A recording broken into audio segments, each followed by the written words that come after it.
You first came across the concept of work when you learned that potential difference is the energy that is transferred per unit charge. And so the first introduction to work was when you understood that it has to do with energy transfer. That because a volt is a joule, which is a measurement of energy per coulomb. And so work is when energy is being transferred, and the agent of change or the agent of transfer is a force. And in an electric circuit, the thing that is causing this change or this energy to be changed to transferred is the force, the electrostatic force of attraction between the oppositely charged poles of the cell. And in mechanics, right, there are two types of forces. So this is what happens in a circuit, and the force that is causing the energy transfer is the electrostatic force. And in mechanics, the work done is by certain types of forces, and you get two types of forces.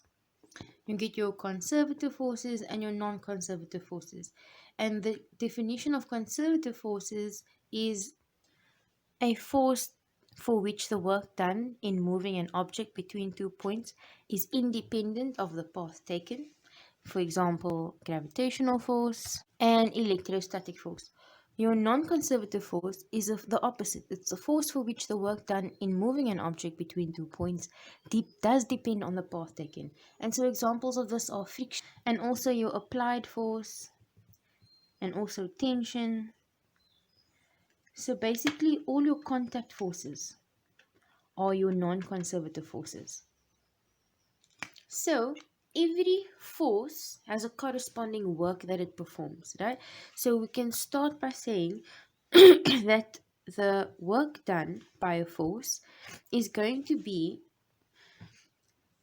the force exerted on an object over a certain displacement. And you multiply this by the cosine ratio of the angle theta, and this angle theta is the angle between this vector and this vector, right?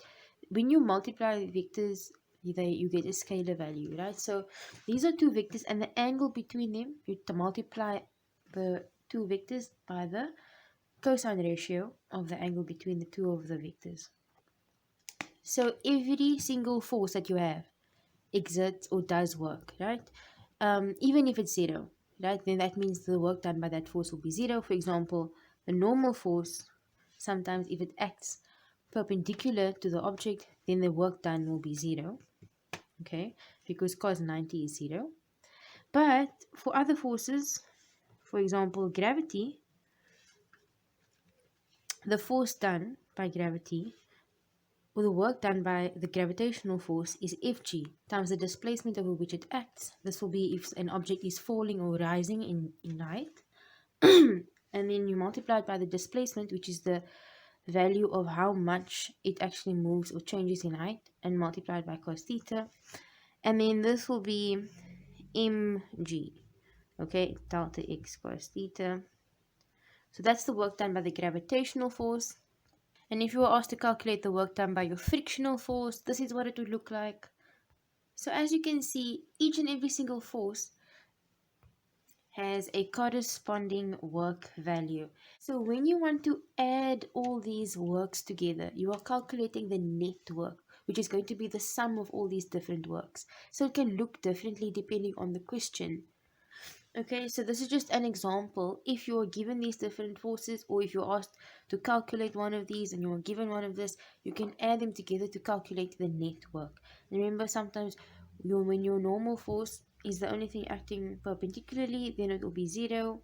And there is another way to calculate your net force. For example, if you are asked to calculate one of these, you can figure out what your net force is using the work energy theorem. And that is to say that the net work done on any object is equal to the change in that object's kinetic energy or the kinetic energy of the system. So it's totally fine for you to equate all those forces to the change in kinetic energy, which you expand as follows. And then you can factor out the half m And then this way you can use this theorem to solve for a velocity, and normally if this thing is starting from rest, the initial velocity will be 0, or you can solve for the mass of something, or you can solve for one of the other works if you are given these values. And so you can equate W net with kinetic energy, or the change in kinetic energy, when you have the sum of the other networks. And this is based on the work energy theorem, that is the net work done is equal to the change in kinetic energy. So let's consider the work done by non-conservative forces. Remember, non-conservative forces are your applied forces, your friction force, your tension force, your any push or pull force. Those are forces that depend on the actual path taken by the object. And so what happens when these forces act, mechanical energy is not conserved. Right? In other words, delta E mech is not 0 in this situation. In fact, the change in mechanical energy does have a value, and that value is equal to the work done by your non-conservative forces. And this is expanded in the following way. And this is from the fact that the change in kinetic energy plus the change in your potential energy is equal to the change in your mechanical energy. And so if we expand further, okay, this is the change in kinetic energy, and you're going to add it to the change in potential energy.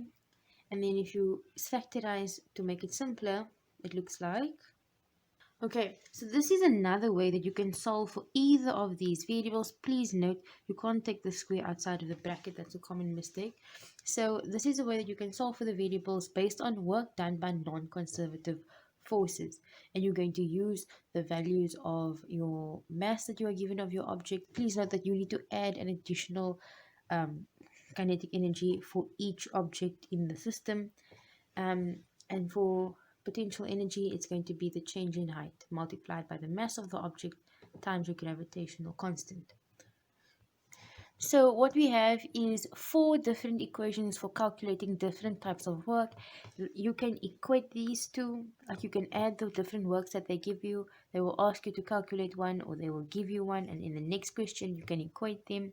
And the thing is, the truth is, you can actually use a combination of them, or you can use one or two of them. You need to read the question and decide which one you need to use, or which one is most appropriate based on what you are given and based on what the question is looking for.